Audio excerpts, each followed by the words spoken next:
tanpa sepengetahuan istri tidak apa-apa. Itu ya ajaran-ajaran mundur gitu. Ya, begitulah. Jadi para politik seperti saya baca juga sekarang di kemarin di news itu si Reno diangkat menjadi Iya, oleh Menteri Air. PBB Antonio Guterres ya Ya, menjadi isu air ebit tepatnya di yang saya tahu Bu Reno ini Farhok Sulenya di Belanda sebagai jurusan politik loh. Bagaimana ya itu isu air itu mengenai udara, air kebersihan. Bagaimana mau kau tangani ke arah situ politik, kamu politik. Nah ini, jadi seperti yang kata Pak Teddy juga, oligarki Indonesia ini masih dikuasai oleh grup sebelah kan? iya.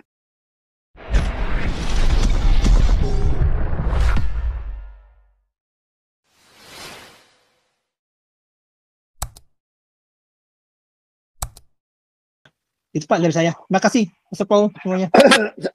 Saya tambahin dikit Pak Prawira. Ya. Kalau mengenai si Jewish di Amerika itu tergantung. Itu kan semua urusan duit, ya kan? Seperti kita ngomong Hollywood ini dikuasai sama orang Yahudi semua.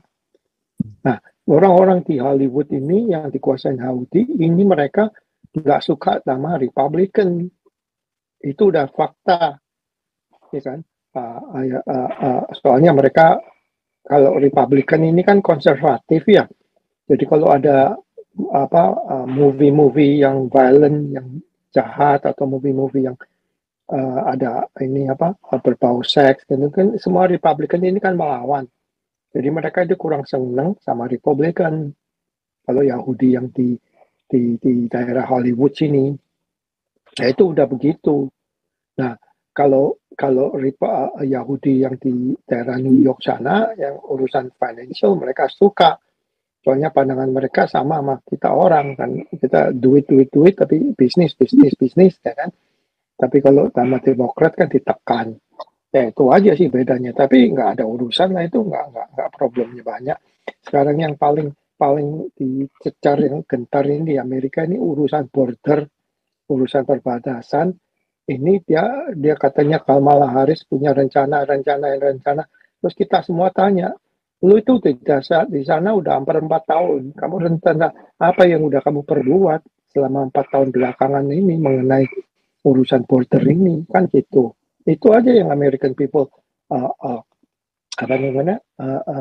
ini inginkan yang mereka makanya semua udahlah pastilah Donald Trump ini saya bilang udah 85% menang deh saya bilang kalau menurut saya ya kan. Nah ini mumpung saya lagi ngomong kesempatan sekalian yang tadi Pak Paul udah bilang udah nyebut leaflet itu udah ditabur di Israel di daerah Lebanon. Jadi mereka udah kirim surat-surat yang berbahasa Arab untuk meninggalkan daerah tertentu soalnya mau dihabisin kan. Nah itu leaflet itu udah ditabur, udah disebar. Jadi sebentar lagi ini sekarang sih masih udara ya, tapi sebentar lagi ini in the next week or so dalam waktu seminggu ini tentara darat ini bakalan masuk. Soalnya udah kira-kira udah berapa 3 bulan belakangan ini Israel ngasih kesempatan ke pemerintahan Lebanon untuk melek matanya, lu atur tuh di Hezbollah. Tapi kenyataannya nggak ada. Jadi masih roket-roket masih sering diluncurkan dari Lebanon. Ya, jadi sekarang Israel yes, they have no choice selain memusnahkan Hezbollah. Jadi ini maju terus ini ratakan Lebanon ini bakalan diratakan terus matching terus eliminate Hezbollah. Jadi soalnya lihat aja kita sekarang yang di tengah mana negara Arab yang mau membantu Hezbollah membantu si ini Gaza nggak ada, cuman itu aja cuman Iran ya kan. Yemen sekarang udah nggak banyak ngomong setelah Houthi ini dihabisin ya kan. Jadi nggak ada PBB juga nggak ada suara. PBB mana ada. PBB cuma ngoceh-ngoceh tapi mereka nggak ada resolusi. Kenapa PBB nggak mau kirim pasukan PBB yang besar gitu, yang paret biru dikirim kayak ke Gaza, nggak ada reaksi, ya kan? Jadi ya itu. Terus apa lagi tadi uh, Pak si siapa namanya Pak Teddy ngomong mengenai tradisi, ya memang tradisi udah hilang. Kalau kita lihat ya, lihat video-video yang lama itu, tradisi Jawa, tradisi Batak, tradisi Minahasa, segala macam itu masih kuat. Mereka anak-anak muda masih pakai baju tradisi. Sekarang 20 tahun belakangan ini kan, 25 tahun belakangan ini kan isinya semua jilbab, semua. Mana ada Iya. yang pakai kebaya, mana ada yang pakai kebaya, mana ada yang pakai kerudung. Ini kan tradisi Jawa. Ya ada semua. Jadi kita bisa lihat ini Islamisasi udah mendarah daging di Indonesia gara-gara ustadz-ustadz yang liar ini.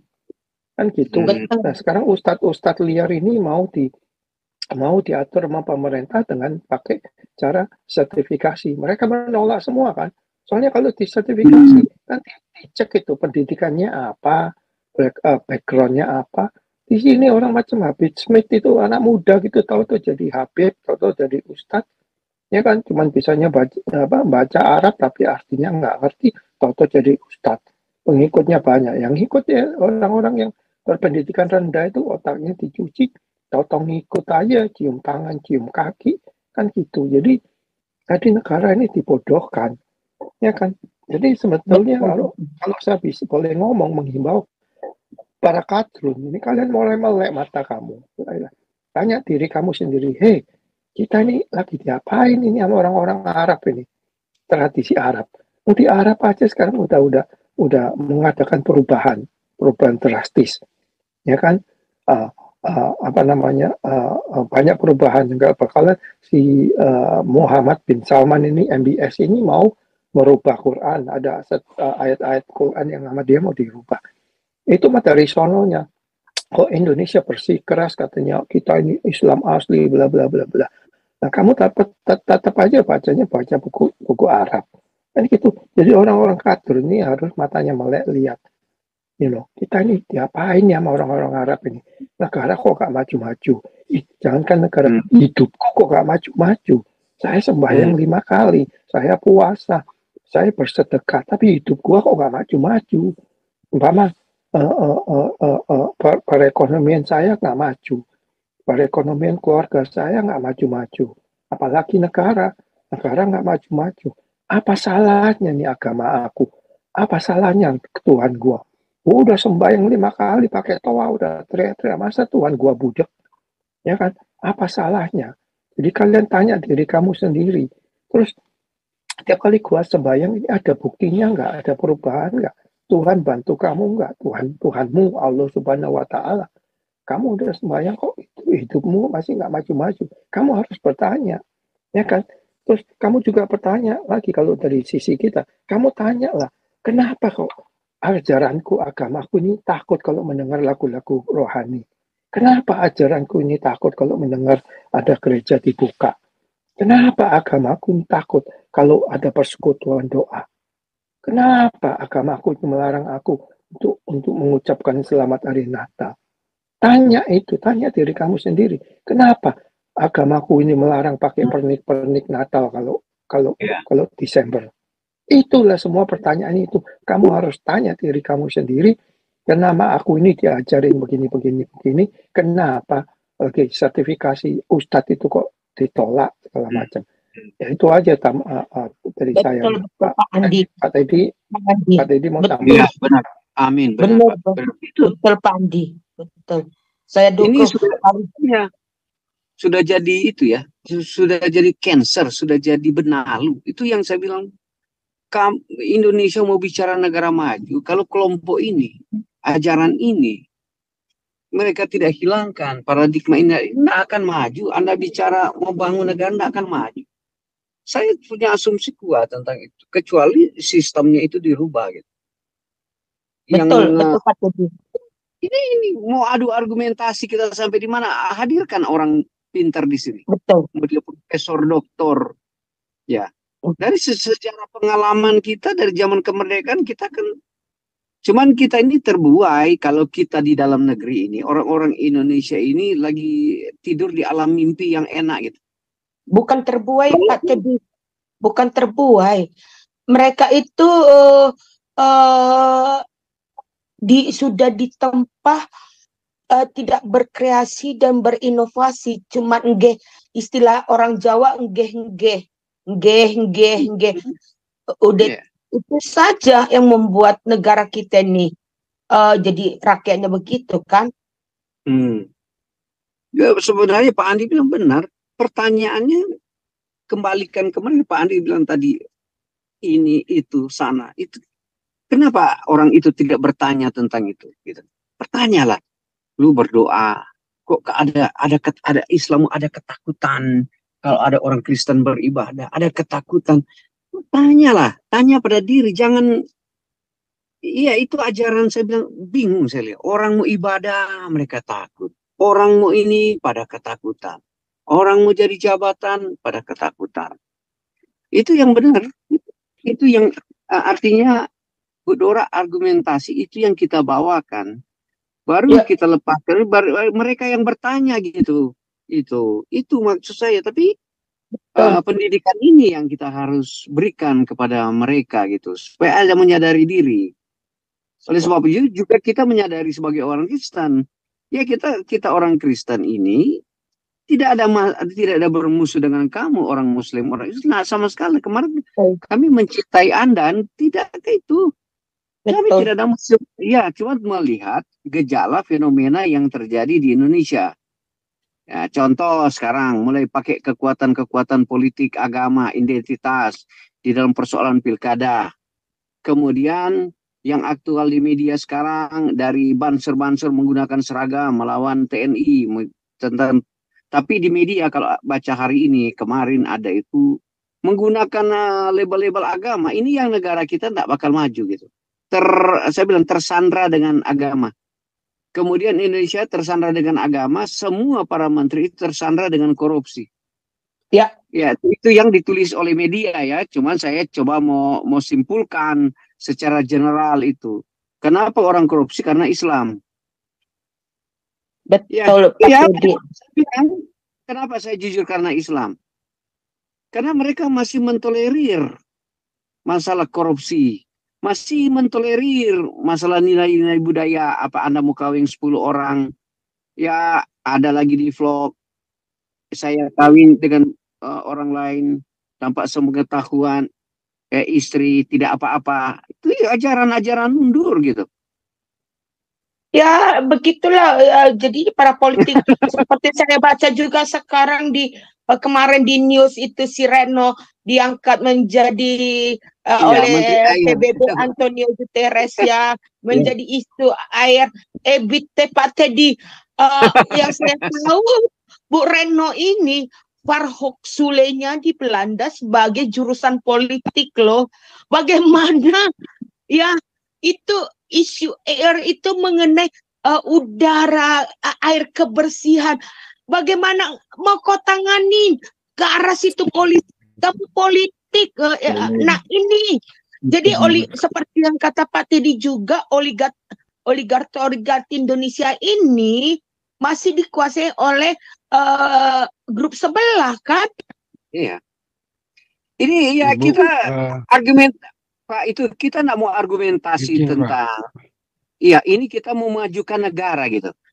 Bagaimana? Iya, betul. Seperti rumah tangga saya jujur aja bicara rumah. Bagaimana saya mau menghidupkan anak-anak saya? Bagaimana saya menghidupkan orang tua saya? Bagaimana saya menghidupkan istri saya? Dengan cara-cara itu. Sama dengan membangun negara. Kalau saya pemikir bagaimana memajukan industri teknologi, pendidikan, hukum. Tetapi kita sudah nggak bisa. Karena ini saya bilang tadi, lembaga-lembaga institut Islam ini sudah tersandra, sudah menyandra segala elemen-elemen berbangsa dan negara. Ini kan kemarin juga dikritik oleh Hussein Assegaf, masalah mobil transportasi logistik harus di label halal. Baru dia menyampaikan argumentasi, dia orang Islam yang baik, tapi dia mampu menjawab, loh kok cuman logistik ini mau dilabelkan. ini mau dilabelkan, semua mau dilabelkan. Apa Anda tidak ada kerjaan gitu? Sambil dia bawa ayat-ayat Al-Quran itu untuk menentang Majelis Ulama Indonesia yang membuat undang-undang yang dibilang tadi halal non halal, menggunakan dalil syariah. Itu yang merusak sistem. Tapi sistem ini sudah masuk ke ranah negara. Oleh sebab itu saya bilang teman-teman yang lain di sini sudah terninak bobokan dengan fenomena yang terjadi. Yang penting kita rasa aman lah. Yang penting kita aman-aman lah gitu. Enggak kelaparan, enggak apa begitu kan pikirannya. Kalau di negara. Iya. Kalau kita pemikiran lain gitu kan. Bagaimana kita yang di Amerika ini mampu mencermati pertumbuhan ekonomi Indonesia di bidang regional, apakah dia bisa menyaingi pertumbuhan ekonomi di negara ASEAN atau tidak? Dengan Ibu Odora kemarin pintar menjelaskan ke Pak Bahari, karena kita tidak melihat dari luas negara kesatuan Republik Indonesia dan jumlah penduduk. Jangan Anda bandingkan dengan Singapura yang mengatakan bahwa dia kota besar, tapi penduduknya berapa persen dari luasnya, berapa persen. Baru kita bertanya, silakanlah, dia orang pintar. Si ini orang Singapura, orang pintar, dia tidak ada sumber daya alam, tidak ada jaminan untuk kan bicara pendapatan itu kan antara investasi yang punya dengan jumlah pinjaman yang Anda punya. Bagaimana itu mengembangkan itu cuma 60%, jangan mengerti itu. Tapi persoalannya saya kembali, Singapura itu tidak ada sumber daya alam. Tetapi kenapa dia dipercaya negara-negara besar kasih hutang? Bukan bagaimana Singapura meminta hutang gitu. Bagaimana negara-negara besar, IMF, Bank Dunia, negara Eropa, negara Amerika berani memberikan sumbangan kepada dia tanpa ada sumber daya alam. Sekarang bercerita, oh Indonesia kecil hutangnya. Iya kecil karena negara lain tidak percaya kepada Indonesia. Itu logikanya, bukan kecil. Oh, ada tanya sama saya, Pak, kasih argumentasi. Iya, contoh, kasih argumentasi. Iya, tanya IKN.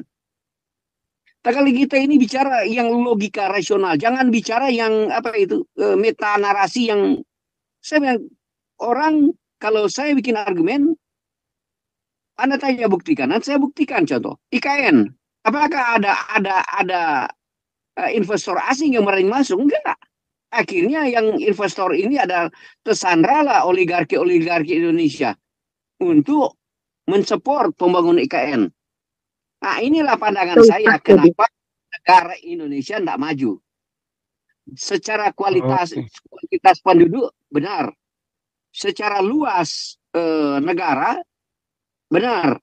Secara sumber daya alam yang ada di Kalimantan, Sulawesi, Irian, benar, luar biasa kekayaan alamnya. Pertanyaannya, kenapa negara kita tidak maju sejak zaman kemerdekaan? Walaupun kita sudah tahu, tahun 69 Freeport menjadi tempat sumber kekayaan negara. Nah, kenapa sudah 40 tahun sampai sekarang negara tidak ada pertumbuhan secara signifikan, selalu bicara hutang? Makanya saya bilang kemarin Pak Teddy, bukan kuantitasnya. Itu Pak Teddy. Jadi izin. Oke. Ada Abu Otman mungkin ada pandangan atau. Oh ya, silakan Pak. Terima kasih. Silakan Pak. Abu. Silakan Pak. Ya, silakan. Ya, thank you admin. Selamat malam semuanya. Shalom.